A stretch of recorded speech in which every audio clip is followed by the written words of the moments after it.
Praise the Lord. Welcome to pray with Samuel.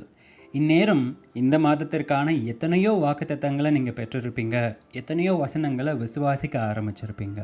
ஆனால் எத்தனை பேர் உங்களுக்கு கிடைக்க பெற்ற வாக்குத்தத்தத்தை அறிக்கையிட்டு இருக்கீங்க? அறிக்கை இடாத பொழுது எந்த ஒரு வசனமும் உங்கள் வாழ்க்கையில் கிரியை செய்ய போகிறதில்ல.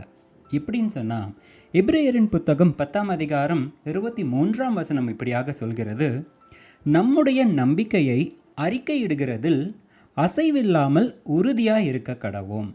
அப்படின்னா கர்த்தர் நம்மளோடு பேசுகிற வார்த்தை நம்ம மனசுக்குள்ளாக நம்புறது மாத்திரம் கிடையாது, அதை அறிக்கையிடுகிறவர்களாக இருக்க வேண்டும். உதாரணத்துக்கு இயேசுவின் காலத்தில் நீங்கள் பார்த்தீங்கன்னா இயேசுவானவர் சொன்ன வார்த்தைகள் மார்க் 11ஆம் அதிகாரம் 23ஆம் வசனம், தான் சொன்னபடியே நடக்கும் என்று தன் இருதயத்தில் சந்தேகப்படாமல் விசுவாசித்தால் அவன் சொல்லியபடியே ஆகும் என்று மெய்யாகவே உங்களுக்கு சொல்லுகிறேன். இயேசுவினுடைய காலத்தில் யார் யாரெல்லாம் தன்னுடைய வாயை திறந்து அறிக்கையிட்டார்களோ அவங்களுக்கு மட்டும்தான் இயேசுவானவர் அற்புதம் செய்தார். நீங்கள் கொஞ்சம் நல்லா வாசித்து பாருங்கள். ஒவ்வொரு அற்புதத்திற்கும் முன்னாடி சுகவீனமாக இருக்கிறவங்க தன்னுடைய வாயினால் அறிக்கை இடுகிறதன் மூலயமா தான் இயேசுவின் இடத்துலேருந்து சுகத்தை பெற்றுக்கொண்டாங்க.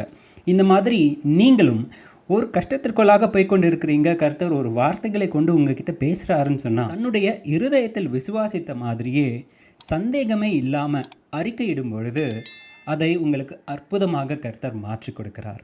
நீங்கள் விசுவாசிக்கிறீங்களா? நீங்கள் விசுவாசிக்கிற வார்த்தையை இன்றைக்கே அறிக்கையிடுங்க.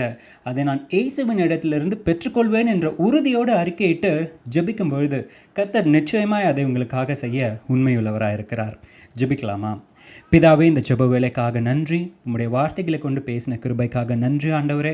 அப்பா, என்னோடு கூட சேர்ந்து ஜெபிக்கின்ற ஒவ்வொருவரையும் உம்முடைய கரத்தில் கொடுக்கின்றேன் ஆண்டவரே. எத்தனையோ வார்த்தைகளை கொண்டு நீர் எங்களோடு இடர்பட்டாலும் எங்களோடு பேசினாலும் அதை விசுவாசிக்காத பொழுது எங்களுக்குள்ளாக எந்த ஒரு மாற்றமும் ஏற்படுகிறதில்லை என்று நாங்கள் ஆண்டவரை பார்க்கிறோம். இந்த வேளையில் ஆண்டவரே, உம்முடைய வார்த்தைகளை விசுவாசிக்கத்தக்கதான அறிக்கையிடத்தக்கதான ஒரு விசுவாச இருதயத்தை எங்களுக்குள்ளாக கொடுங்க ஆண்டவரே. அந்த உறுதி எங்களுக்கு கொடுங்க ராஜா. உம்முடைய வார்த்தைகளையும் உம்முடைய ஆசீர்வாதங்களையும் முழுமையாக பெற்றுக்கொள்ள, அதை சுதந்திரித்து கொள்ள ஒவ்வொருவரையும் நீர் ஆசீர்வதிக்கும்படிக்காக நான் ஜெபிக்கின்றேன்.